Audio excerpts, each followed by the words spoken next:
پشت پرده به بالهای سیاسی اهمیت نمیده و شطرنج باز خوبی. پشت پرده به همه موضوعات میپردازه و با کسی تعارف نداره و تنها خط قرمز ما مردم. ما اجازه نمیدیم که رسانه‌ها از عدم سواد رسانی مردم سوء استفاده بکنند. پشت پرده.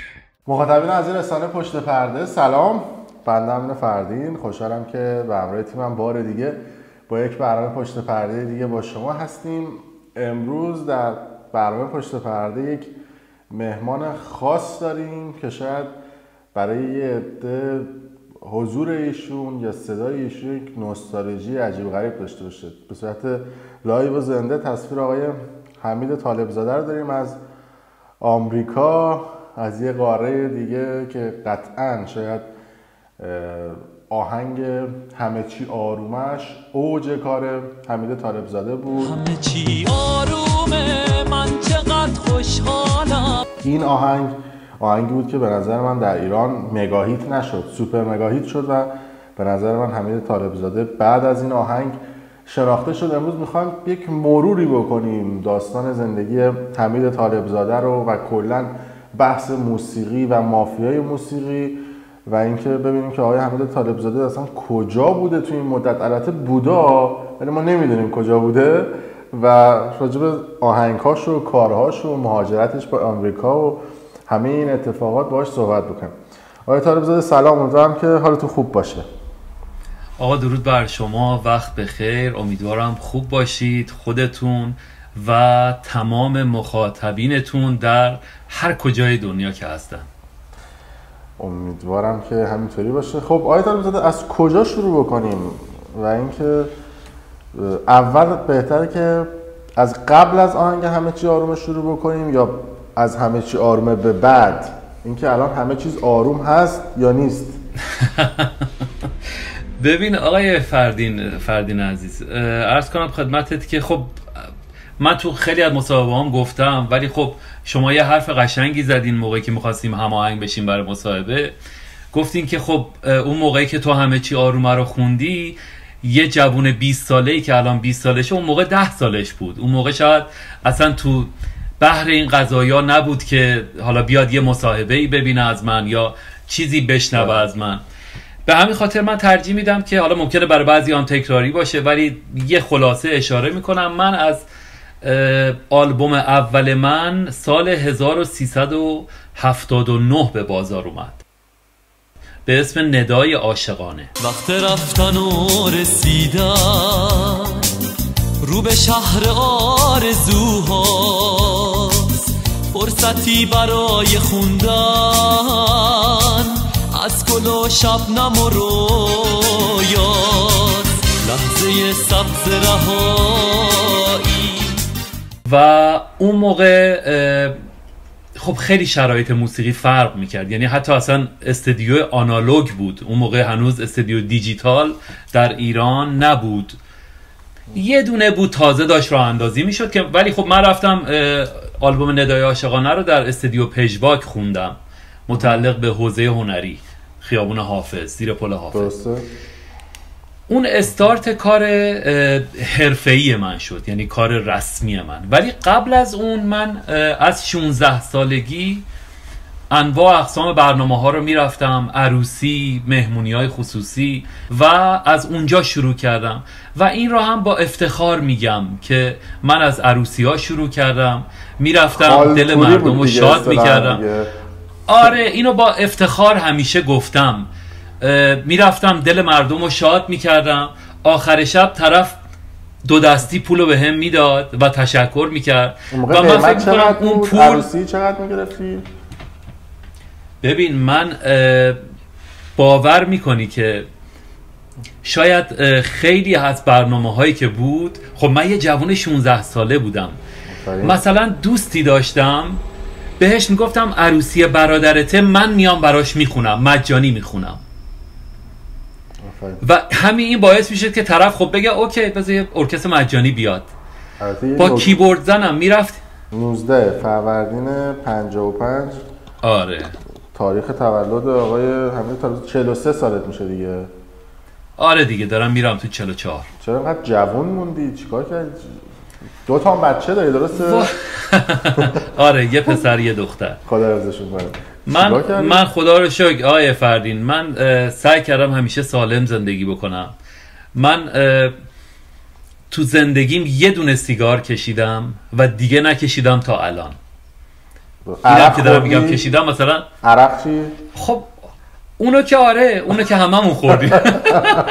نه الان ولی نه، اون در حدیه که در حد اگر بخورم در حد چه ماهی یه بار، 2 ماهی یه بار. حالا من تازه اونم اگه پیش بیاد. حالا من یه خاطره بگم از آقای طالبزاده که فکر کنم سال 89 بود، توی اهواز قرار بود که یک مرکز تجاری افتتاح بشه.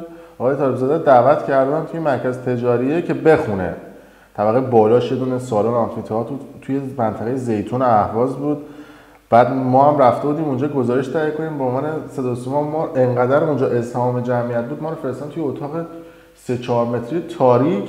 بعد همونجا آقای طالبزاده شما فرستادن تو همون اتاق اگه اشتباه نکنم. بعد بهشون گفتم که شما چرا اومدین؟ گفت گیر افتادیم دیگه اینا. اون موقع من آقای طالبزاده رو دیده بودم که قبل از اینکه با همین لایو ما بزنیم بهشم گفتم که من این بار شما رو دیدم از نزدیک اون موقع توی ایران. آقای فردین یادش بخیر، اون خاطره خیلی جالبی بود برای من. منو دعوت کردم برای 3 شب اجرا در یک سالن 500 نفره. اون موقع هم اوج آهنگ همه چی آرومه بود و ترکونده بود اون موقع. بله 3 شب برای شبی 500 نفر سالنشون گنجایش داشت. شب اول دیگه شما دیدین دیگه جلوی اون مرکز خرید نزدیک فکر کنم 3-4 هزار نفر آدم اومده بود. آره. و همون موقع از اماکن نامه دادن که برای حفظ امنیت و حفظ سلامت آدم ها، چون ممکن بود خیلی له بشن وسط در ورودیش کوچیک بود، به همین خاطر همون شب اول رو کنسل کردن، شب دوم هم کنسل کردن، شب سوم هم کنسل کردن. میرسیم به این کار کنسلی. شما آهنگ آره انقدر قفلی زدم رو همه چی آرومه، جلوترم بقیه آهنگا میرسیم که توضیح میدن. آقای طالبزاده بخواد فونداسیون و بیس مصاحبه از اینجا می‌خواست شروع بشه. آهنگ همه چی آرومه شما توی فیلم سینمایی اخراجی‌های 3 هم پخش شده بود درسته؟ بله اون اجازه میدی من یه حرفمو تکمیل بکنم بعد برسیم به اینجا؟ بله بفرمایید. اینو داشتم میگفتم که از خلاصه از عروسی ها شروع شد و اون پول هایی که من میگرفتم از مردم رو خب خیلی خرج خود کارم میکردم و گذران زندگی و حالا کارهای دیگه، تا اینکه سال 76 به جزیره کیش رفتم. در یه هتل اونجا هر شب میخوندم. یه 2 سالی اونجا بودم تا سال 78 شهریور 78 من برگشتم تهران که دیگه تازه موزیک پاپ باز شده بود اگر خاطرتون باشه. بله. و اولین آلبومم ندای عاشقانه بود که متاسفانه به دلایلی توفیقی نداشت، مورد توجه قرار نگرفت. حالا پخش بد، تبلیغات ضعیف، اصلا بی تجربگی خودم، نمیخوام همه رو بنازم تقصیر کس دیگه، همه عوامل به دست هم دیگه داد که اون آلبوم موفق نباشه. سال 82 یا 83 آلبوم دومم رو دادم به نام چیکار کنم که اون آلبوم هم با موفقیت روبرو نشد. یه چند سالی بالاجبار سکوت کردم به دلیل اینکه پیش هر تهیه کننده‌ای که میرفتم برای آلبوم سوم به من میگفت همین تو دیگه مهره سوخته ای، تو اگه میخواستی چیزی بشی تو این دوتا میشه اسم ببری؟ بذار اسم نبرم. حالا دیگه اینجا پشت پرده است دیگه، بگید ببینیم شفاف بشه واسه مردم دیگه. برای اولین بار بذار اسم نبرم. چیز بدی نیست. ببین خب حالا اسم میبرید. ببین نمیخوام اسم ببرم چون به هر حال این دوستان با من سلام علیک دارن. من نمیخوام که الان پس سلام علیک نکرده دلگیری. ببین من با همه سلام علیک دارم، من با همه سلام علیکم رو دارم. کلا سیستمم اینجوریه که اصلا دوست ندارم کسی از من برنجه. یعنی حتی اگر از کسی خوشم هم نیاد نمیرمش بگم من تو خوشم نمیادا، نه، ولی اون کسی رو که دوستش دارم 10 بار بهش میگم دوستت دارم، مخلصتم، چاکرتم. ولی اونی رو که دوستش ندارم، باهاش مشکل دارم، سعی میکنم روبرو نشم باهاش و حتی اگر جایی هم اتفاقی ببینمش یه سلام علیک و ظاهر رو حفظ میکنم. خب پس داستان از این قرار شد که با اون تهیه کننده ها صحبت کرده، کلا تحویل نگرفتن و رفتید به مسیر به من گفتن تو مهره سوخته هستی. من بالاجبار یه 5-6 سالی نخوندم. یه روز داشتم تو خونه برای خودم میخوندم، زمزمه میکردم. خانومم برگشت به من گفت حمید تو حیف نیست با این صدات نخونی؟ گفتم خب بخونم که چی بشه. وقتی که نمیشه دیگه گفت نه یه بار دیگه امتحان کن، با یه آهنگ شروع کن، یه استارت بزن و مطمئن. خانومم به من گفت من مطمئنم جواب میده. حتی خانم آقای طالب زاده پزشک هم هستن، پزشک داخلی اگه اشتباه نکنم، درسته؟ آره اینترنال مدیسن اینجا بهش میگن. ولی خب اون موقع دانشجو پزشکی بود. درسته. اون موقع دانشجو بود، هنوز دکتراشو نگرفته بود. بسیار عالی.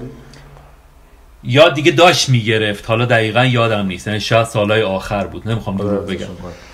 بعد قربونت برم، بعد خلاصه با این آهنگ استارت زدیم که یک روزی خانم مریم اسدی برای من روی یک CD 4-5 تا آهنگ فرستاد که میلاد باران ملودیشو ساخته بود، با گیتار زده بود، خونده بود. خانم اسدی هم مریم اسدی که همینجا ازشون تشکر میکنم، هم از خانم اسدی هم از میلاد باران و دوست خوبم میلاد هاشمی که من خودم جداگونه ایشون رو میشناختم. بردم این ترانه ملودی رو دادم به اون، گفتم اینو میخوام تنظیم بکنیم.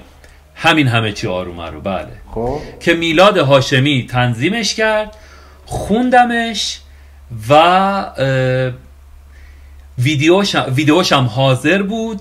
خورد به مسائل بعد از انتخابات که زد و خوردهایی که تو خیابون شد. بله تو خیابون مردم رو زدن و کشتن، جنایت کردن. این اتفاقاتی که افتاد، من اون موقع این آهنگ رو ندادم بیرون. خب یه چند وقتی گذشت که دیگه روال عادی شد، یعنی همه دیگه سر کار میرفتن و زندگی به حالت عادی برگشته بود. 23 شهریور 88 من این رو دادم PMC پخش کرد. خودتون میدونین آهنگ طول میکشه یه خوره تا گل بکنه، اگر قراره که گل بکنه. همون موقعی که آهنگ ریلیز میشه که همه نمیشنون که میاد بیرون، دانلود میکنن، اگر پتانسیل داشته باشه شنیده میشه. یه مقداری گذشت، از شهریور گذشت، 16 آذر روز دانشجو دوباره مردم ریختن تو خیابون. تاسوعا عاشورا ریختن مردم تو خیابون. همزمان شد با گرفتن این آهنگی که یکی 2 ماه قبلش اومده بود بیرون. ببینید آقای فردین، با این که این آهنگ هیچ ربطی به مسائل سیاسی و اجتماعی نداره، من دارم میگم همه چی آرومه چون تو کنارم هستی. این چقدر خوبه که به خودم میبالم که تو کنار من هستی. این مثل هزار آهنگ عاشقانه دیگه، این هم یه کار عاشقانه بود. فقط به خاطر تک کلام همه چی آرومه خیلی ها فکر کردن که آقا این آهنگ مثلا حالت سیاسی داره، در صورتی که اشتباه بود. هیچ ربطی به سیاست و مسائل اجتماعی نداشت. بعد اومدن تلویزیون VOA برنامه پارازیت، بدون اجازه من اومدن آهنگ من رو گذاشتن رو تصاویر زد و خورد مردم تو خیابون و متاسفانه تصاویر کشته شدن ندا آقا سلطان. که من وقتی که این تصاویر رو دیدم، ببین به قدری عصبانی و ناراحت شدم. من هرگز دلم نمیخواست صدای من بره روی اون تصاویر.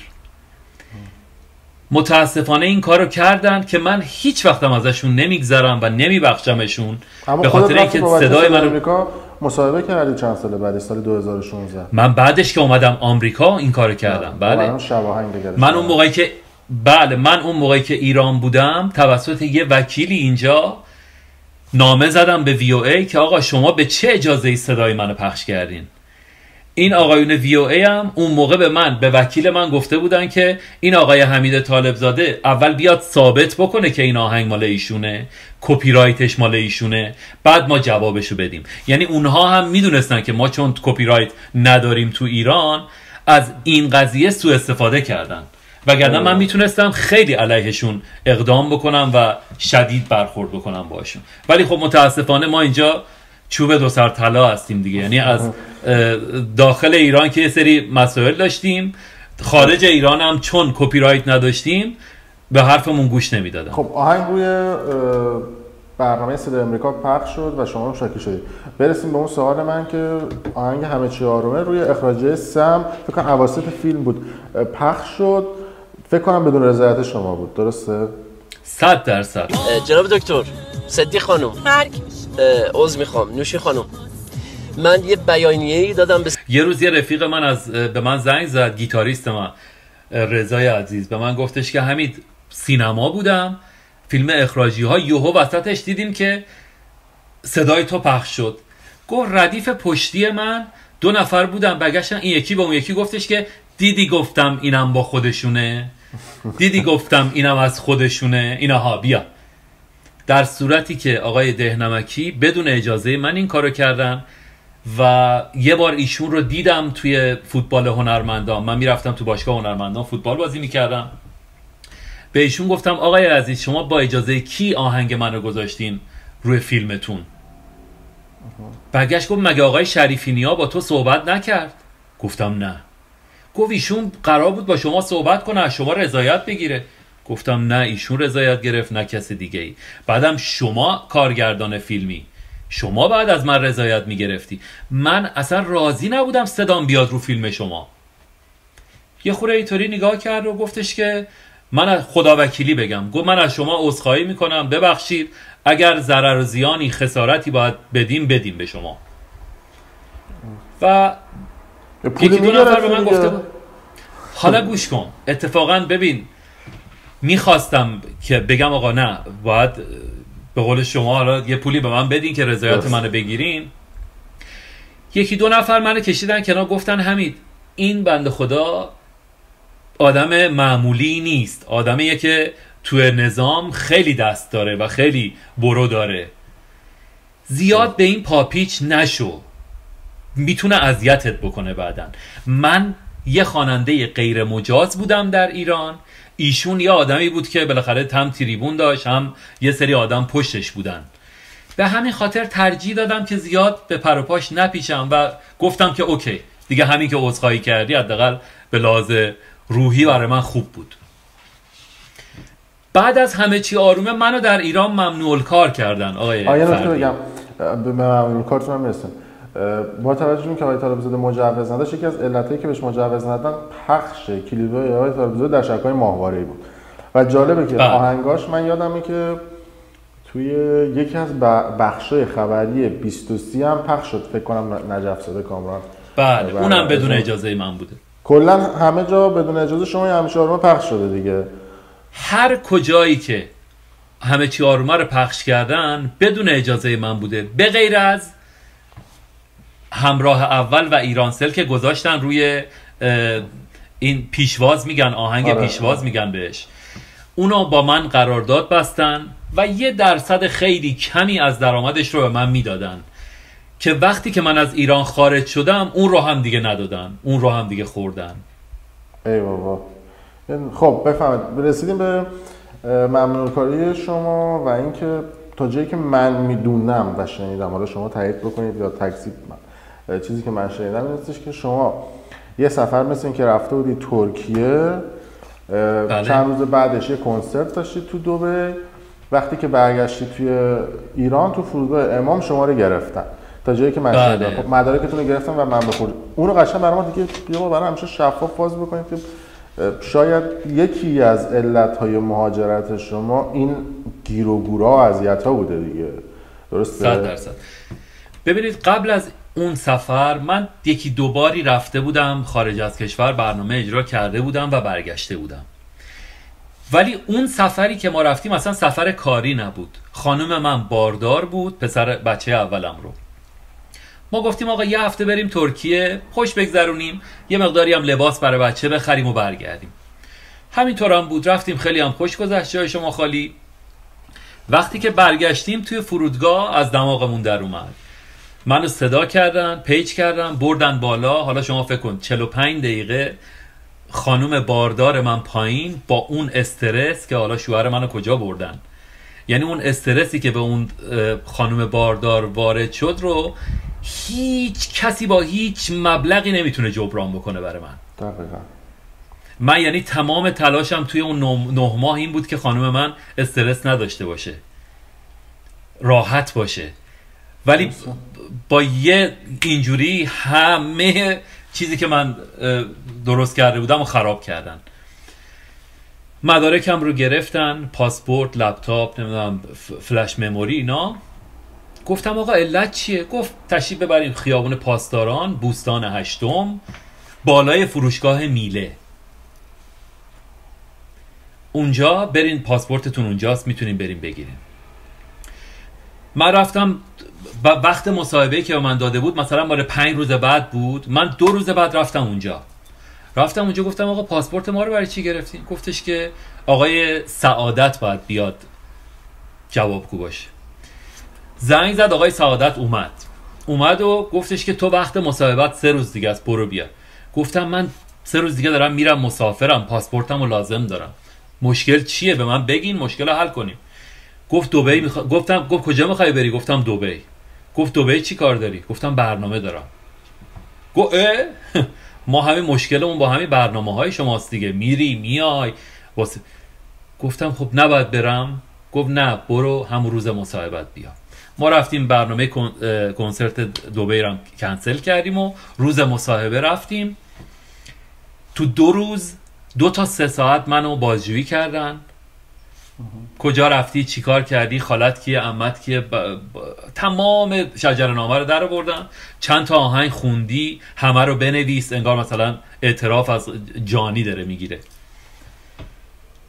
چرا خوندی اصلا؟ گفتم خب آقا من خواننده مجاز بودم، بعد از اون 2 تا آلبوم به هیچ جا نرسیدم، یا آهنگ خوندم. گفت چرا ویدیو دادی تو PMC؟ گفتم خب اگه نمیدادم دیده نمیشد کارم، مثل همون 2 تا آلبوم دیگه. گفت خب الان دادید به PMC، چه اتفاقی افتاد برات؟ گفتم همین که الان اینجا نشستم معلومه که یه اتفاقی افتاده که الان اینجا نشستم. گفت آره. گفت خب حالا خودت فرستادی یا اینکه اونا خودشون دزدیدن؟ گفتم نه من خودم فرستادم. گفتم آقای سعادت من دروغ نمیگم، من مثل X و Y نمیام بگم ویدیو ما از تو ماشینم، از تو داشبورد ماشینم دزدیدن و از تو خونم دزدیدن فرستادن برای PMC. من اینجوریم. یه پرانتز باز می‌کنم، مثلا خواننده تو ایران وقتی میگرفتنشون مجبور بودن بنده خدا، گفتن آقا کلیپمون رو دزدیدن، یواشکی بوده، اصلا مال ما نبوده. نه آقای فردین مجبور نبودم. دارم تکنیک خواننده. منم میتونستم دروغ بگم، من هم میتونستم این دروغ رو بگم، ولی من کاری که کرده باشم و میگم کردم. درست. بعد برگشتم گفتم که نه من فرستادم براشون، اونا هم دستشون به درد نکنه که پخش کردن و باعث شدن که من معروف بشم، من الان 4 نفر بشناسن. گفتم ببخشید کدوم دزد با شرف و با غیرتیه که بیاد از تو ماشین شما کلیپتو بدزده؟ بعد اون موقع ها مینی دیوی بود، شما بعد اون مینی دیوی رو میرفتی DHL میکردی. اون موقع هم فکر کنم 25,000 تومان یا 50,000 تومان اون موقع باید بابت DHL پول میدادی که اونو بفرستی دبی برای PMC. گفتم کدوم دزد مهربونیه که بیاد این کارو بکنه؟ گفتم آقا من راستشو میگم. گفتش آها پس پشیمون نیستی؟ گفتم نه پشیمون نیستم، چون راه دیگه ای نداشتم. گفت خیلی هم زبونت درازه. گفتم نه زبونم دراز نیست، ولی واقعیت ها رو میگم. شماها به جایی که بیاین ساپورت بکنین، منی که در ایران دارم با دست خالی کار میکنم، بیاین ساپورت بکنین، بیاین کمک بکنین. من کنسرت بذارم، من و امثال من منظورم بود، کنسرت بذاریم شغل ایجاد میشه، پول گردش پیدا میکنه، 4 نفر به قول معروف یه درآمدی میرسن، میتونیم بریم دبی، میتونیم بریم ترکیه کنسرت بذاریم، مردممون پولا رو برگردونیم تو ایران. گفت ما به این پولا احتیاج نداریم. شما فکر کن. من تو دلم گفتم بله معلومه که شما به این پولا احتیاج نداریم. خب ادامه بده، من یه سوال دارم بپرسم. خب بعد خلاصه این بازجویی جلو رفت، آخرش گفت بنویس همه اعترافاتتو بنویس. یکی از اعترافات نوشته بود که علت همکاری با شبکه ضد انقلاب و منحرف PMC. فقط هم گیرشون رو PMC بود. هر دفعه یه بار گفتم که جواب PMC رو ایران موزیک کرده. آره حالا اون موقع گیرشون رو PMC بود، اون موقع که زمان من بود. گفتم که آقا من اولا از کجا بدونم که PMC ضد انقلابه؟ گفتم یه شبکه است که همش داره موزیک پخش میکنه، بعدم عزاداریا که اونم تازه خودش قطع میکنه. گفتم بعدم ویدیوی من پخش از اون شبکه که بهتر از ویدیوهای دیگه است، حداقل من چارچوب مملکت خودمون رو رعایت کردم. شما یه دونه خانوم حتی با حجاب تو ویدیوهای من نمیدیدی. شما تمام ویدیوهای من که در ایرانه هست حتی یه دونه تصویر خانوم نیست توش، حتی با حجاب. به خاطر اینکه میخواستم به قول معروف آسته برم آسته بیام که گربه شاخم نزنه. حداقل میگفتم من که دارم غیر مجاز کار میکنم، حداقل دیگه بهانه دستشون ندم. گفت نه خب مجوزت کو؟ مجوز داشتی برای ویدیو؟ گفتم نه، مگه شما میدادین مجوز به من؟ گفت نه. گفتم خب منم به خاطر همین اقدام نکردم. گفتم بعدم من برای اجرای داخل ایران باید بیام از شما مجوز بگیرم، شما که منو داخل ایران ممنوع الکار کردین، حالا میخوام برم دبی باید بیام باز از شما اجازه بگیرم؟ گفتم همین مثال زدم براش. گفتم آقای سعادت شما فکر کن یه دونه ساندویچ فروشی داری تو ایران، یه دونه مبل فروشی داری، خب بله باید از اماکن مجوز بگیری، از فلانجا مجوز بگیری، ولی آیا اگر بخوای همین ساندویچی رو تو دبی بزنی آیا باید از دولت امارات مجوز بگیری یا از دولت ایران؟ گفت از دولت امارات. گفتم خب منم همین کارو کردم، منو که داخل کشور خودم ممنوع الکار کردی، رفتم اونجا دیگه. حالا محترمانه گفتم شما رو سننه که من رفتم تو دبی، باز باید بیام از شما اجازه بگیرم؟ خلاصه آخرش سرتو در نیارم، آخرش گفتم که آقا مشکلت چیه؟ چرا داری برای من پاپوش درست میکنی؟ من الان اینجا زیر این بنویسم علت همکاری با شبکه ضد انقلاب، یعنی قبول کردم که با شبکه ضد انقلاب همکاری کردم. گفت نه اینم ننویسی، همین الان به اندازه کافی جرم داری. گفتم خب چی کار بکنم؟ من یه دونه توراهی دارم، من آبرو دارم، اذیت نکنین منو. گفت خیلی خوب، آها این شد یه حرفی. گفتم کمکم کن. گفت آها ببین اینا دوست دارن که اینجوری باشون صحبت بکنی. گفت آخه تا حالا زبونت دراز بود، ولی حالا که میگی کمکم کن یه تعهد باید به من بدی که دیگه دهنتو باز نمی کنی آهنگ جدید بخونی، دیگه ویدئو نمیدی، دیگه نمیری خارج از کشور بخونی برگردی. اگر یک بار دیگه یک کدوم از این کارا رو انجام بدی میفرستمت دادسرای انقلاب، دادگاه انقلاب، اونجا دیگه حکمتو میدن، بین 6 ماه تا 1 سال زندان باید بری. من تعهد رو دادم و اومدم بیرون و دیگه هم ویدئو ندادم تا 1.5 سال بعدش که تقریبا خارج شدم. آها به من گفت برو اقدام کن برای مجوز، به من گفت برو اقدام کن برای مجوز. من گفتم آقا من 2 بار رفتم بعد از همه چی آرومه، 2 بار رفتم اقدام کردم برای مجوز ولی به من ندادن. حالت حرف زدنشون پر از بی احترامیه، پر از بی ادبیه. گفتم اون کسی که تو ارشاد نشسته یادش رفته که داره حقوق میگیره که کار منو راه بندازه، نه اینکه حقوق بگیره که به من بی احترامی و بی حرمتی کنه. گفتم آقای سعادت من میام تو خیابون مردم حال میدن بهم.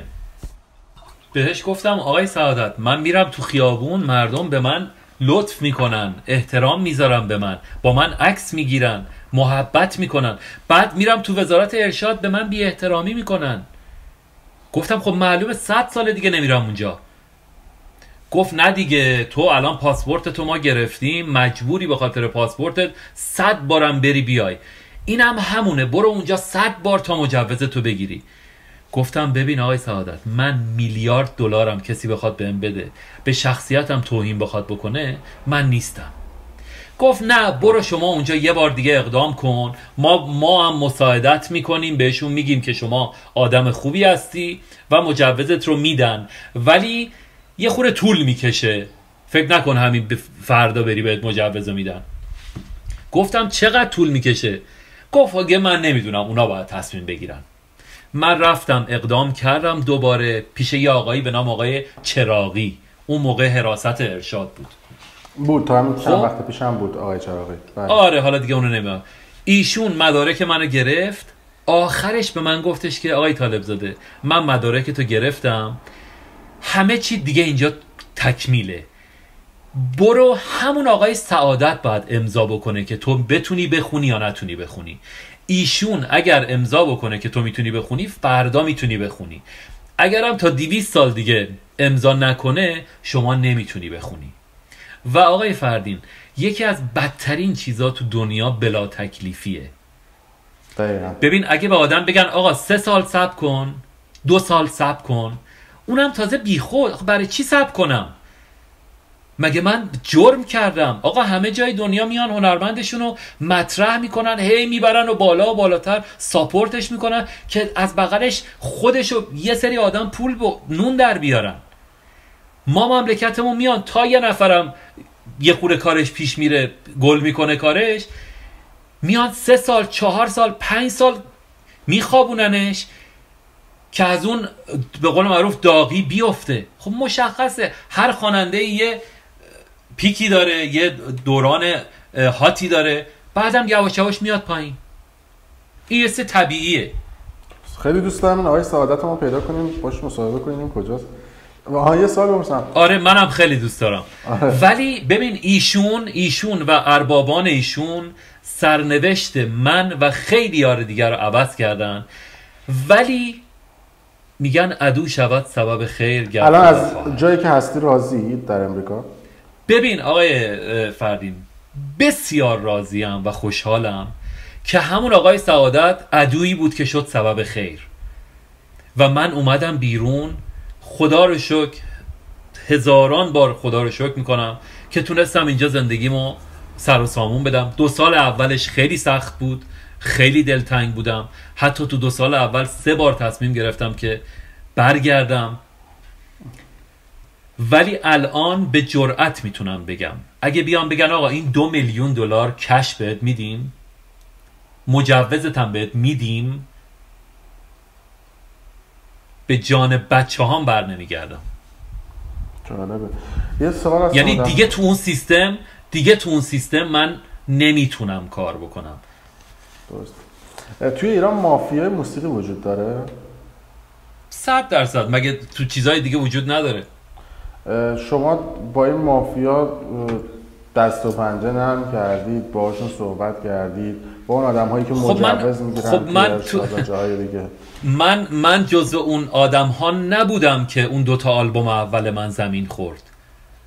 وگرنه آقای فردین من نمیگم جزو سری اول، ولی جزو سری دوم خواننده ها بودم. اون موقعی که آلبوم اول من اومد بیرون، شادمهر عقیلی ایران بود، گیتار آهنگای منو شادمهر زد و ویولون آهنگای منو شادمهر زد. کدوم؟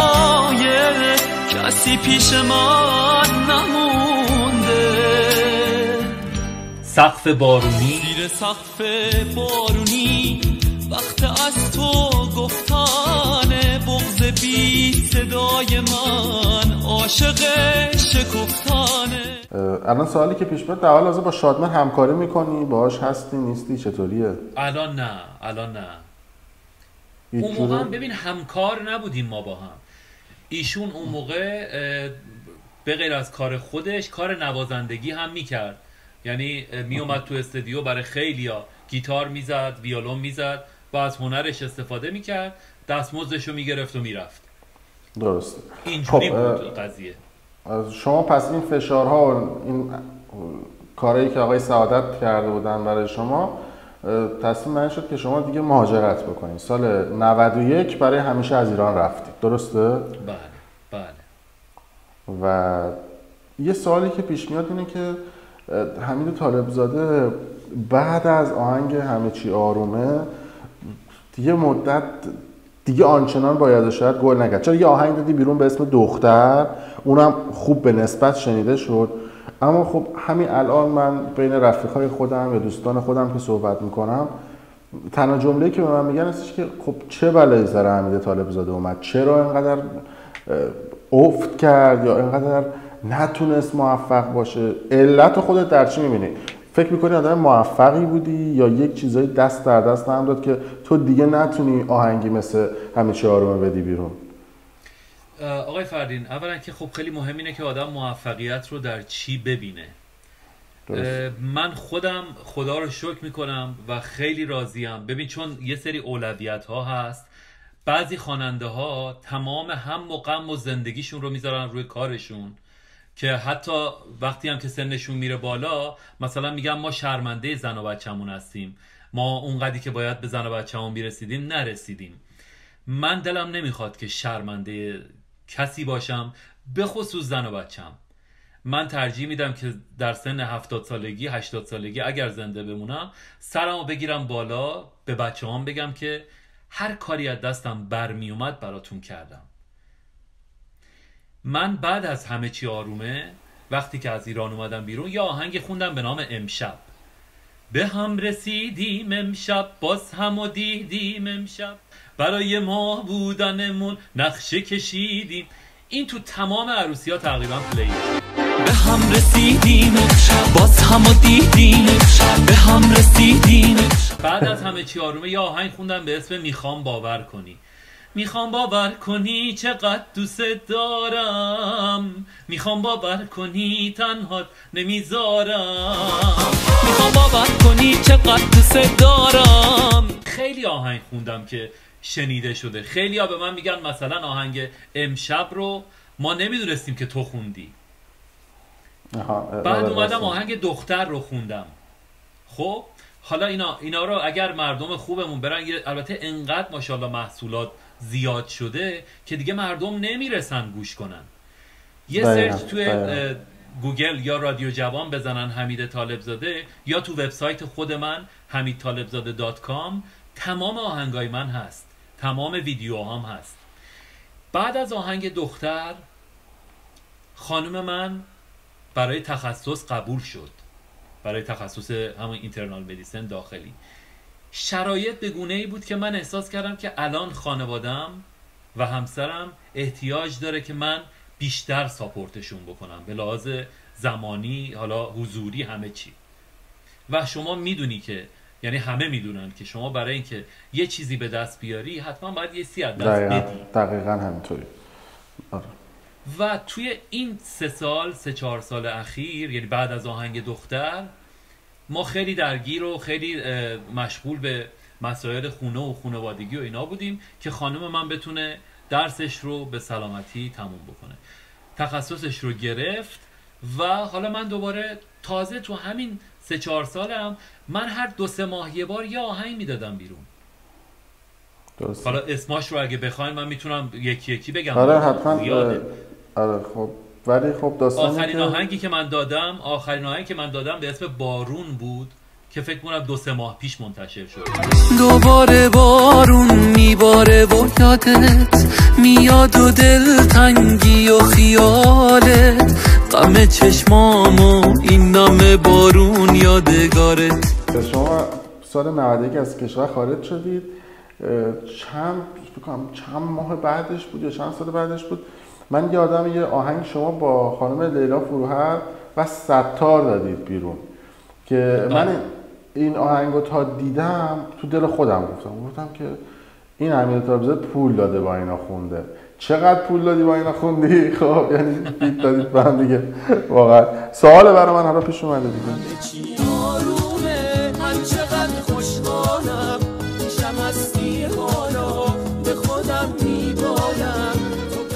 ببین آقای فردین، من نه تنها پولی بابت این قضیه ندادم، بلکه پول هتل و بلیت من رو هم اون برنامه گذاری داد که این قرار بود اون کنسرت رو برای ما بذاره.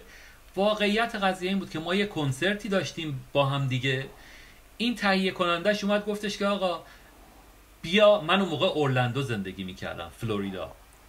از اورلندو تا لس آنجلس تقریبا 5.5 ساعت پروازه، یعنی مثلا مثل یه تهران تا آلمانه.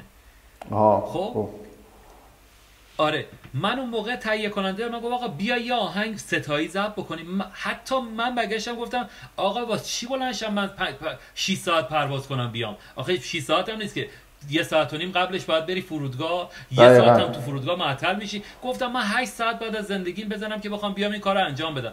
به من گفت حمید بیا، به خاطر ما بیا، پول هتل و بلیتت هم من میدم، به جان 2 تا بچم دارم میگم که اصلا میخوام دنیا نباشه اینا باشن. خب که دروغ، منظورم اینه که یعنی دروغ من هیچ وقت حرفی نمیزنم، حالا دیگه چه برسه بخوام بیام قسمم بخورم. که حتی من بگشتم گفتم آقای ستار کار خودشو داره میکنه، ویدیوشو میده، خانم لیلا، هر کدوم داریم ویدیوهامونو میدیم، اصلا احتیاجی نیست که بخوایم ستایی بیایم این کارو بکنیم.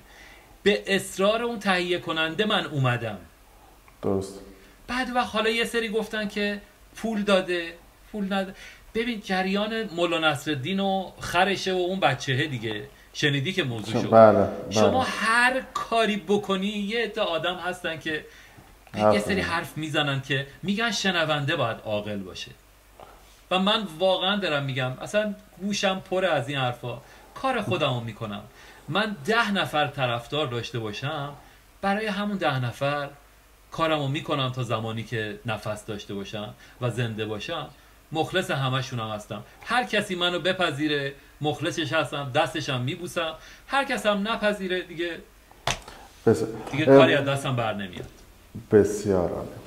و اینکه میرسیم به اینکه آقای طالبزاده، حمید طالبزاده، یه برادر داره، البته فکر کنم برادر بزرگتر داره، یه برادر کوچیک‌تر از خودش که فکر کنم 5 سال از خودش کوچیک‌تر، متولد 60 اگه اشتباه نکنم. عماد طالبزاده رابطت با نه عماد 63 است. خب اوکی. با آقای عماد الان رابطت با عماد چطوره؟ خدا رو شکر خوب. عماد داخل ایران مجازه؟ آره عماد داخل ایران مجوز گرفت. خب عماد یه موقعی خیلی سر صدا کرده بود اگه خاطرت باشه. بله. بعد از اون 1.5 سال سکوتی که من کردم، عماد توی اون مدت ماهی یه دونه ویدیو میداد. خیلی فعال بود و خدا رو شکر کارش گرفت، کارش گل کرد که بعد عماد ممنوع کار شد. هر کسی که کارش میگیره رو ممنوع کار میکنن. ای بابا. حالا چجور عماد چجور تونست مجوز بگیره شما نتونستی بگیری؟ عماد 4 سال فکر کنم سکوت کرد دیگه.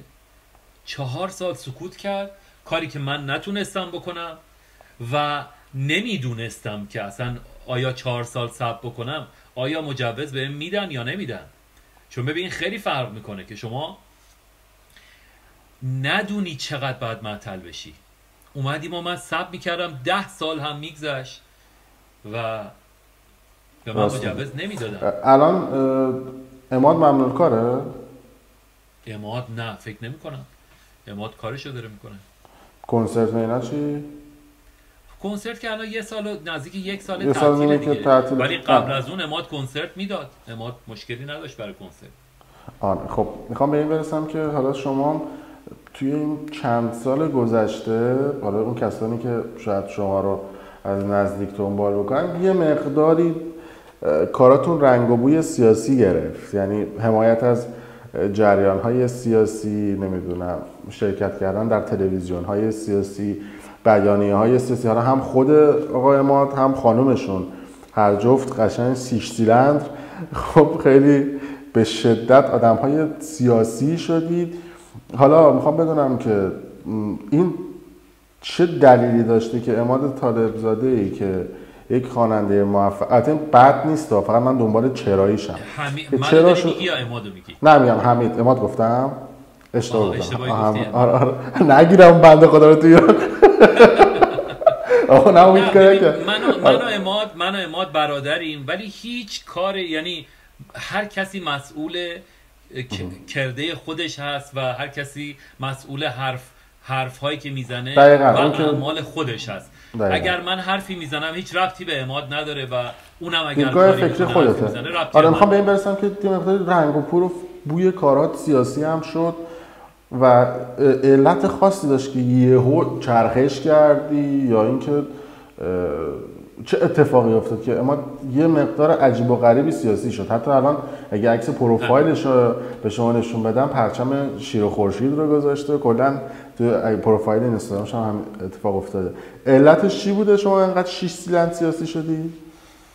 ببین آقای فردین، من وقتی که دیدم که 14 نفر داخل ایران، چون من تو ایران بودم شرایط عزیزان داخل ایران رو خوب میدونم، دیدم 14 نفر با شجاعت تمام و با نمیدونم چجوری بگم، با از خودگذشتگی اومدن یه بیانیه ای رو امضا کردن، خیلی محترمانه انتقاد کردن به کلیت جمهوری اسلامی و به رهبر جمهوری اسلامی و از ایشون محترمانه خواستن که آقا استعفا بده، شما هر کاری قرار بود بکنی تو این 40 سال باید میکردی، نکردی، حالا استعفا بده. وقتی که دیدم که اونا با اون شجاعت این کارو کردن و گرفتنشون، اذیتشون کردن، به عنوان یک هنرمند، به عنوان یک هنرمند، نه من خودم هنرمند نمیدونم، به عنوان یک خواننده و به عنوان کسی که لمس کرده بودم با پوست و استخون خودم مشکلات و مسائل مملکتمون و هموطنانمون رو، وظیفه خودم دونستم که سکوتم رو بشکنم و حمایت بکنم از اون 14 نفر. اولین قدمی که بود این بود که من از اون 14 نفر حمایت کردم، به اتفاق یه عده از هنرمندان دیگه‌ای که خارج از کشور بودن. بعد از اتاق خبر من و تو با من تماس گرفتن، گفتن که میخوای بیای روی ایر صحبت بکنی به عنوان یکی از هنرمندایی که حمایت کردی از این 14 نفر. گفتم اوکی، چرا که نه، میام. بعد از اونجا دیگه من واقعا دیگه احساس کردم که آقا اینا دیگه اصلاح بشو نیستن. ببین من خودم رفتم رأی دادم که آقای موسوی بشه رئیس جمهور، احمدی نژاد نشه. تا اون موقع فکر میکردم که آقا بالاخره ممکنه این رأی‌های ما یه تأثیری بذاره. من هم مثل بقیه فریب خوردم همون سال. یه سال شما توی امریکا هم رأی دادید درسته؟ هرگز. نه به جمهوری اسلامی نه، منظورم توی انتخابات امریکا منظورمه. بله من اینجا رأی دادم. به کدوم رئیس شما رأی دادید؟ به بایدن یا ترامپ؟ من به ترامپ رأی دادم. خب بسیار. از کلا تو همه انتخابات حضور فعال شما داری؟ من نه تو همه انتخابات. اینجا بعد از اینکه سیتیزن شدم خب میتونستم رأی بدم و رأی دادم. ولی کلا شما به هر کی رأی میدی برعکس میشه. خب میگم به هر کی شما رأی به خاطر همین دیگه رأی نمیدم دیگه. ولی اینو می‌خواستم بگم، بعد از اون دیگه گفتم آقا من به عنوان یه خواننده باید در کنار مردم باشم، شاید بتونم صدای یک مظلومی رو به 4 نفر دیگه برسونم با حمایت کردنم، حداقل کاری که از دستم برمی اومد. و همینجا هم دارم میگم آقای فردین، من نه تو حزبی هستم، نه تو دسته‌ای هستم، نه به این ور گرایش دارم، نه به اون ور گرایش دارم، هیچ. فقط و فقط در کنار مردم هستم. هر چیزی که مردم بگن منم در کنار اون مردم هستم و حمایت میکنم. از اگر ببینم آقا یه جا مثلا دارم میگم اعتراضاتی هست، تظاهراتی هست، سعی میکنم اونو حمایت بکنم، کمک بکنم که اون بنده خدا بتونن به حقشون برسن. آره چون حالا گفتید با مردم، نکته هم بگم که آقای طالبزاده بعضی وقتا یه سری چالش‌های باحال هم میذاره و فکر کنم یه بار که نه چند بارم گفته بود که از کسانی که صداشون خوبه بیان و آهنگاشو حالا داب اسمش بکنن یا بخونن. خانوم‌هایی که صدا. چون آقای فردین اینو توضیح بده آره اینو بهمون توضیح بده. آره خیلی نکته خوبی رو اشاره کردی. ببین 42 ساله خب به هممون ظلم شده، ولی به خانوم‌ها تقریبا میشه گفت 2 برابر ظلم شده. خب وقتی که یه خانومی حق نداره انتخاب بکنه که آقا میخواد رو سرش کنه یا نه، این ظلمه.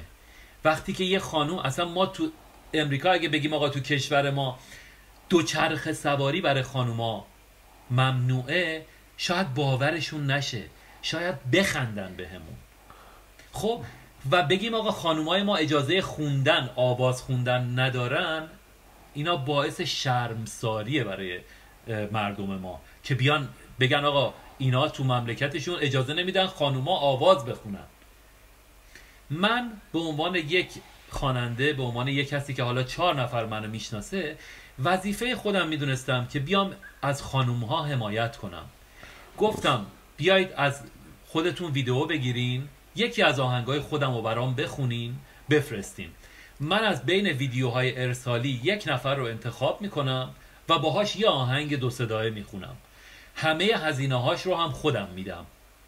گفتم شاید بتونم از این طریق حداقل یکی از خانم‌هایی که به ظلم شده رو حمایت بکنم و این کارو کردم. با یه خانمی به نام خانم نغمه یه آهنگ 2 صدایی خوندم به نام روبرو. روبروی من بشین و غم و تو چشام ببین و این عذاب عاشقی رو نگیر از من. عشقم این گوشه کناره فرصتش بده دوباره، این یه التماس آره منو نشکن. هستی منی خودت میدونی. و بعدش یه چالش گذاشتم، گفتم که همون آهنگ روبرو رو میذارم روی چنل تلگرام، میتونین دانلود بکنین خانومهای دیگه، و جای صدای خانم نغمه رو خالی گذاشتم. گفتم هر کدوم دوست دارین جای خانم نغمه بخونید، صدای خودم بود توی اون ترک، جای خانم نغمه بخونید برای من بفرستید، من شیر میکنم، من به اشتراک میذارم. و این کاری بود که دستم برمی اومد. دمتون گرم که از این حرکت‌های باحال میکنید. آره، ولی خب حس نمی‌کنی که این کارهای سیاسی که می‌کردی؟ البته یه چیزی هم بگم، این خداوکیلی ایدهش مال خانومم بود. یعنی گفت همین بیا از این طریق خانوم‌ها رو ساپورت کن و دیدم چقدر ایده خوبیه. دمشون گرم. و این کارو کردم. خانومتون من دیدم پیجش رو نگاهی کردم امروز، کلا حضور فعالی دارن در شبکه‌های مجازی. آره، اونم بنده خدا خیلی هرس میخوره. ما واقعا هر روز داریم هرس میخوریم، هر روز داریم. خدا رو شکر اینجا همه چی خوبه، ولی وقتی که تو میبینی هموطنات تو فشارن، هموطنات خوشحال نیستن، تو نمیتونی اونقدری که باید از دور و برت لذت ببری، نمیتونی ببری. درسته. داشتم اینو میگفتم، فکر نمی‌کنی که این کار سیاسی که انجام دادی، البته کار سیاسی آنچنانی هم آقای طالب‌زاده به نظر من انجام کردید، 2 تا بیانیه و یه پستای اینستاگرامی که حالا خیلی‌ها میذارن، شما هم میذارید. من فعال سیاسی نیستم، نه شعور سیاسی دارم، نه سواد سیاسی دارم، نه اصلا خوشم میاد که سیاسی باشم، ولی در مورد مردممون و ظلمی که داره به مردممون میشه، به عنوان یک خواننده نمیتونم بی تفاوت باشم. وقتی که اون 14 نفر میان تو، به قول معروف، تو دل خطر خودشونو قربانی میکنن، من چرا نیام حمایت بکنم؟ بعد اینم بگم خدمتتون، من پرچم عکس من رو پروفایلم عکس ساده بود. از زمانی من پرچم شیر و خورشید رو گذاشتم که آقای منوچهر بختیاری، پدر پویا بختیاری، اومد پرچم شیر و خورشید دست گرفت و یه فراخوانی گذاشت، گفت برای ایجاد اتحاد ملی هممون بیایم این پرچم رو پرچم کشورمون بدونیم. من به حرمت حرف این بزرگوار اومدم پرچم شیر و خورشید رو گذاشتم. البته من بعدا نشون میدم، نشون با کیفیت البته نیست، ولی خب حالا نشون میدم. آره من ارادت دارم به ایشون و ببین، من پادشاهی خواه رو دوست دارم، جمهوری خواه رو دوست دارم، هر کدومشون که مردم بهشون رأی بدن در فردای ایران آزاد، من هم باشون اوکی هستم. بسیار نظرت راجع به خواننده هایی که توی لس آنجلس هستن، این کنسرت خواننده ایرانی تو عربستان شما دیدی؟ من دیدم. نظرتون چی بود راجع بهشون که رفته بودن تو عربستان خوندن؟ ببین، نظر از چه لحاظ؟ ببین چند تا نظر میتونیم بدیم. خب یعنی من منتظرم شما یه جواب بدید که یه ریاکشن نسبت بهش نشون بدم. اینکه خب یه سری از این خواننده ها رفتن و کار هنری کردن توی عربستان. کار هنری عربستان نه یک کشور دیگه. اما بعضی از این خواننده ها خیلی دایره وطن پرستی و ایران پرستی رو سر میدادن. آهنگ خلیج فارس خونده بودن، ولی خب انتظار میرفت وقتی رفتن توی عربستان آهنگ خلیج فارس رو بخونن، اما نخوندن. این مورد اول.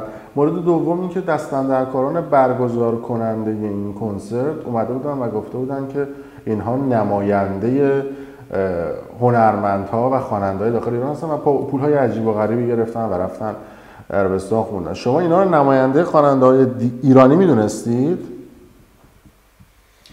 ببین خب خوانندگی اصولا یه چیز سلیقه‌ایه آقای فردین. من ممکنه یک نفر رو خیلی خواننده خوش صدا و خوبی بدونم ولی شما بگی نه من اصلا یه دقیقه نمیتونم اینو تحمل کنم. خب پس اینکه بخوایم بگیم نماینده همه خواننده‌ها، خب این دیگه بستگی داره کی این حرفو زده باشه.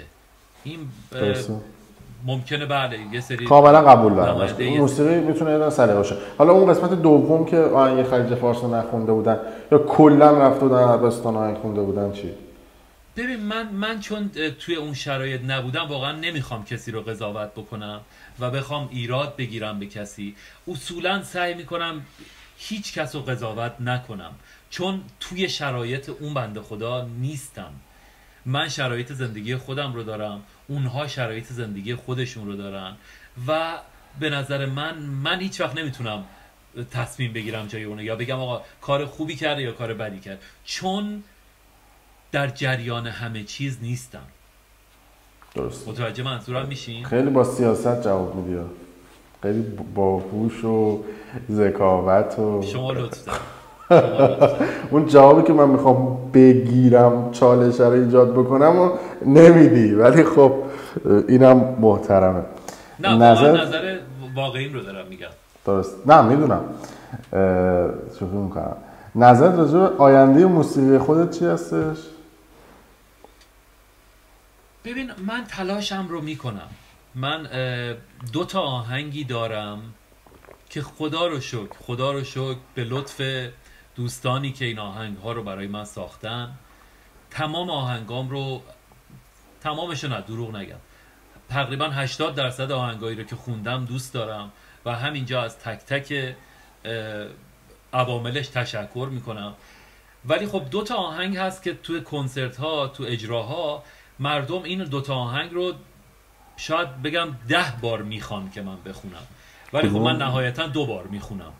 یکی همه چی آرومه است که ترانه سراش خانم مریم اسدیه، میلاد باران آهنگش رو ساخته، میلاد هاشمی تنظیمش رو کرده، و آهنگ دختر که ترانه، ملودی و تنظیم از آقای محسن ناهی است که اینجا ازشون تشکر میکنم.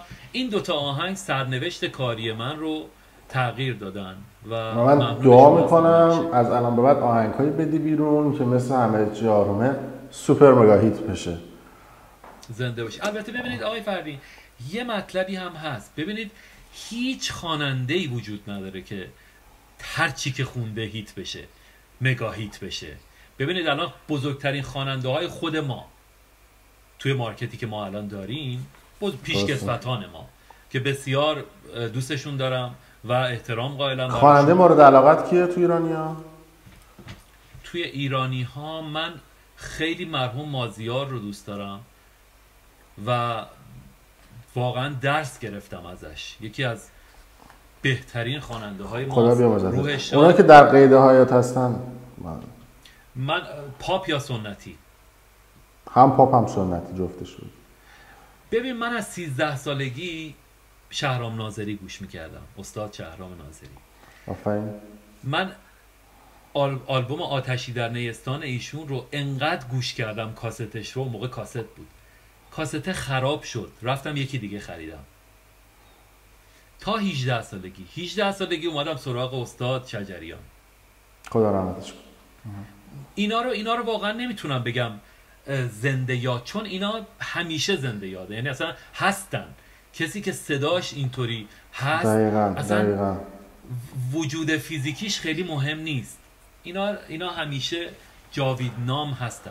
در خواننده‌های لس آنجلسی چی؟ تو خواننده‌های اروپا خارج از کشور؟ خواننده‌های پاپ من ویگن رو خیلی دوست داشتم، مازیار رو خیلی دوست داشتم و عارف رو خدا حفظش کنه خیلی دوست داشتم. اینا خواننده‌هایی بودن که خیلی مورد علاقه من بودن. بسیار عالی.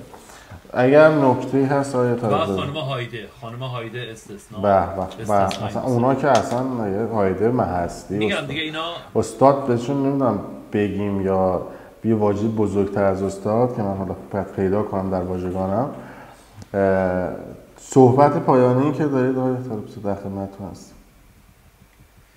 صحبت پایانی این که گفتی که آینده خودم رو کجا میبینم، من آینده. تلاشم رو میکنم آقای فردین، ولی تا همینجا هم من خیلی خوشحالم و خیلی خوشبختم که این اتفاق برام افتاد. خودت میدونی الان هزاران هزار خواننده داریم که شاید حاضرن میلیون پول خرج بکنن که یه آهنگشون بعد از 10 سال هنوز پلی میشه، هنوز برای من روزانه ویدیو میفرستن عزیزان، هم همه چی آرومه هم دختر. حالا از اون بالاتر سر همه چی آرومه، ببین من یه برنامه‌ای داشتم تو ایرواین، دیدم آخر برنامه یه خانوم مثلا بین 60 تا 70 سال اومد برای من یه گل آورد، گفت پسرم من سرطان داشتم، دکتر به من تجویز کرده بود که با داروهات و شیمی درمانی این آهنگ رو روزی چند بار گوش کن و این آهنگ تو آرامشی به من داد که من الان حالم کاملا خوب شده. منظورش به لحاظ روحی بودا و میگفت من این سلامتیم رو الان مدیون تو هم هستم، به خاطر این گلو برای تو آوردم. خب من همونجا چنان خدا رو شکر کردم و دیگه گفتم خدایا من تو زمینه کاریم دیگه هیچی نمیخوام ازت، هیچی نمیخوام. حالا اون آقایون فکر کردن که جلوی منو گرفتن، منو ممنوع کار کردن، ولی من کار خودم رو کردم. خیلی های دیگه به من گفتن ما مریضیمون رو با آهنگ تو به قول معروف التیام دادیم به خودمون، مسکن شد برامون. این برای من بالاترین به قول معروف انرژی و حس خوب و آره دیگه بالاترین چیزی که میتونه یه خواننده از آهنگش بگیره چیه مگه؟ درست. دیگه حالا ما چند سال دیگه میخوایم عمر بکنیم هممون. درست. کلا شما که دیگه ظاهر اینا بیبی فیس و هر چی خدا به ما مو نداده به شما داده. ببین حالا یه چیز، من دیروز به خاطر مصاحبه شما بعد از 1 سال رفتم آرایشگاه. 1 سال بود من آرایشگاه نرفته بودم. چرا؟ به خاطر کرونا، به خاطر کرونا نمیرفتم. بسیار عالی، بسیار عالی. نصف موهامو خانومم میزد، بعضی وقتا خودم میزدم.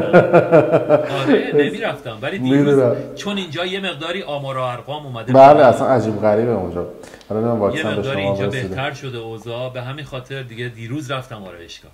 بسیار عالی. دست شما در نکنه طارق زاده، مرسی که وقتتون رو برای ما گذاشتید و صحبت کردید. خیلی هم ممنون از اینکه شما به من وقت دادین. یه بار دیگه از شما و همکارانتون تشکر میکنم و از مردم عزیزمون تشکر میکنم که منو توی لحظه های شاد و شیرین زندگیشون، خیلی ها فیلم عروسی برام میفرستن، موقعی که پدر و دختر، مادر و دختر دارن با دخترشون میرقصن با آهنگ دختر و بغل میکنن هم دیگر رو، اشک میریزن، منم به خدا باشون اشک میریزم این بر. و انرژی این مردم هر روز برای من میاد، دست تک تکشون رو میبوسم و هر چی دارم از همین مردم دارم و امیدوارم که ایرانمون یه جوری بشه، آزاد بشه، هممون بتونیم دوره هم یه زندگی بهتر داشته باشیم و به دم شما گرم. دم شما گرم. مرسی. قربون شما.